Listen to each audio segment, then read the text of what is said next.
Président, Monsieur le Ministre, Monsieur le Député, Monsieur le Président, Mesdames, Messieurs, chers amis, chers docteurs. Merci d'être là aujourd'hui. Et c'est vrai que nous poursuivons une tradition ancestrale, celle où l'effort des Halles venait apporter au 1er mai le muguet, président de la République. Cette année est particulière. Et ce 1er mai n'est résolument pas comme les autres. Mais nous avons tous en mémoire cette tradition et nous avons tous en mémoire la force de ces images, le pittoresque de ces forts des Halles lorsqu'ils étaient encore le ventre de Paris, avant de glisser jusqu'à Rungis. Et cette tradition, il est important de la perpétuer. Important de la perpétuer parce que nous célébrons aujourd'hui cette journée du travail, des travailleuses, des travailleurs, que vous êtes ô combien, mais à travers cette présence comptée pour respecter, durant cette période, les usages, je veux d'abord et avant tout avoir une pensée pour toutes celles et ceux qui travaillent partout en France et ce jour les célèbrent, celles et ceux qui portent notre pays, notre nation, quel que soit le secteur d'activité. Et je veux aussi avoir une pensée pour l'ensemble de celles et ceux qui les représentent, qui ne pourront pas défiler comme le veut la tradition en ce jour. Mais c'est aussi le fruit de longues conquêtes, d'une histoire. Et ce jour du travail vient célébrer tous ceux où l'on ne chôme pas et où le travail, qui permet à la fois de faire tourner l'économie mais donne la dignité à chacun, montre son importance. Et je crois que dans la période que nous venons de vivre, chacun l'a mesuré. Ceux qui ont continué comme ceux qui ont dû s'arrêter. Cette tradition, c'est aussi celle de toute une famille, celle de ce ventre de Paris, des Halles, maintenant du mine de Rungis, que vous présidez et représentez, et celle de tous les producteurs et les métiers qui y sont liés. Et je veux ici, comme vous l'avez fait, rendre hommage à, en effet, l'ensemble du monde agricole, de la chaîne agroalimentaire et du monde de la transformation, et aussi celui de la distribution, nos commerçants de centre-ville ou de villages comme notre grande distribution, à toute cette chaîne agroalimentaire qui, comme vous l'avez dit, n'a pas tenu toute seule, elle a tenu de la mobilisation de toutes et tous. Et je veux ici remercier vraiment le ministre de l'Agriculture qui, depuis le début de cette crise, jour et nuit, dans son ministère, fait le point filière par filière avec l'ensemble des acteurs, des territoires, avec ses collègues du gouvernement, l'économie, les finances comme le travail, à chercher des solutions et avec l'Europe pour apporter des solutions à celles et ceux qui étaient bloqués. Elle a tenu et dans cette période, notre peuple a été nourri. Et je veux vraiment vous remercier, Président, pour le rôle que vous y avez joué, mais par votre truchement, remercier l'ensemble des territoires de France qui ont été au travail pour nourrir, qui ont continué à aller à la ferme pour élever, pour produire du lait, de la viande, le monde de l'horticulture, du maraîchage, l'ensemble des familles agricoles, celui de la pêche que je n'oublie pas également, les industries de transformation qui ont continué sur cette base-là ensuite à transformer les produits pour les apporter jusque dans nos assiettes et l'ensemble de la logistique et de la distribution. C'était essentiel. Nous avons tenu, et vous l'avez dit, je crois que nos concitoyens ont aussi réappris parfois à manger plus local, à vouloir savoir d'où les choses venaient, à retrouver le goût, le sens des saisons. Et il faudra, dans la durée, justement, poursuivre sur ces vertus. Et puis, je veux évidemment ici remercier vos professions, la famille horticole, et vous l'avez dit, avec une pensée pour Michael Mercier, président de Valor, qui a eu cet accident et qui est avec nous en pensée. Moi, je veux que vous soyez mes ambassadeurs, et donc tout le monde de l'horticulture, mais aussi celui des fleuristes, parce que ces familles ont continué à travailler, et vous êtes là aujourd'hui, ont aussi été parfois beaucoup bloquées. Et je sais que ça a été très difficile pour les fleuristes, les contraintes et la fermeture justement des commerces. Je sais aussi les pertes que ça a induit en production. Alors le gouvernement a été là pour apporter les éléments de compensation, chômage partiel, fonds de solidarité, les réponses sectorielles, les prêts, et nous continuerons de le faire. Le 11 mai sera une étape importante, évidemment.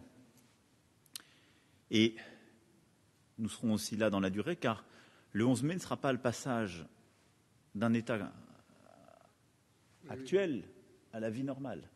Il y aura une reprise qu'il faudra organiser et donc un accompagnement qu'il faudra continuer.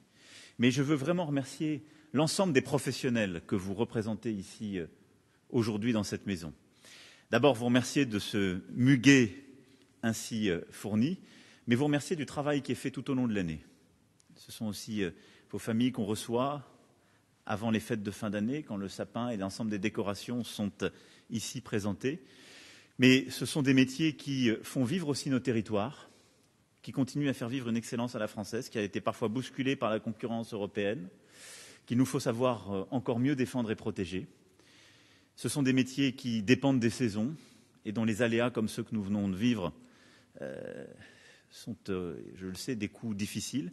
Et ce sont des métiers aussi de véritables artistes, qui consistent à savoir justement ajuster les fleurs, les mettre en valeur, et qui sont au cœur de cette convivialité à la française. Ce virus ne l'aime pas, cette convivialité. Et donc, dans la bataille qui est la nôtre, vos métiers ont un rôle essentiel parce qu'ils feront partie de cette résilience. Parce que le jour où on pourra aller au bout de ces gestes et de tout ce que nous aimons, et des embrassades aux fleurs qu'on peut offrir dans les familles, je peux vous dire qu'on aura passé une étape. Le 11 mai en sera une, et les choses continueront ainsi de progresser. Et donc, je veux vous le dire parce qu'on est à vos côtés dans cette période, on continuera de l'être. Le ministre aussi est intervenu au niveau européen, et pour la première fois, le secteur a fait l'objet de mesures européennes. La Commission a permis à l'interprofession de faire usage de dérogations au droit de la concurrence, c'était important. Et ça montre aussi l'importance de l'Europe dans ces périodes. Il est trop tôt pour vous dire que la crise est finie. On va rentrer dans une étape et on va continuer à avancer. Mais nous serons à vos côtés parce que nous avons besoin de ce que vous représentez, parce que ce sont énormément d'emplois, c'est la vie de territoire et c'est cette convivialité à la française et ce savoir-faire qu'il y a derrière vos métiers. Et puis pour conclure, ce muguet du 1er mai, c'est un moment important, je le disais, pour la convivialité de nos familles et cet art de vivre à la française. Et aujourd'hui, malheureusement, il y a beaucoup de familles dans lesquelles on ne pourra pas offrir le muguet, parce qu'on n'en a pas trouvé, parce que les contraintes qui sont celles de notre vie en société n'ont pas permis ce geste qu'on a tous fait d'aller acheter pour, généralement c'est aussi la tradition, les femmes de la famille, ce brin de muguet qu'on va offrir à sa mère, sa sœur, son épouse, sa grand-mère. Ce sont les contraintes de cette période. Et je sais que pour beaucoup de familles, c'est une souffrance, comme pour beaucoup de celles et ceux qui aussi vivaient parfois de cette vente. C'est un moment douloureux. Alors, je voudrais dédier ce bouquet que vous nous offrez aujourd'hui à mon épouse et moi-même, à toutes ces familles qui ne pourront pas l'avoir. Et à travers elle, à quelques familles plus particulières, c'est-à-dire celles qui sont parfois séparées par la distance de l'âge. On en parlait avec le docteur dont je veux saluer l'engagement admirable. C'est-à-dire les familles qui sont séparées parce qu'un ancien ou une aînée est dans un EHPAD. Parce que les contraintes font que ce geste ne sera pas possible comme il l'était les autres années.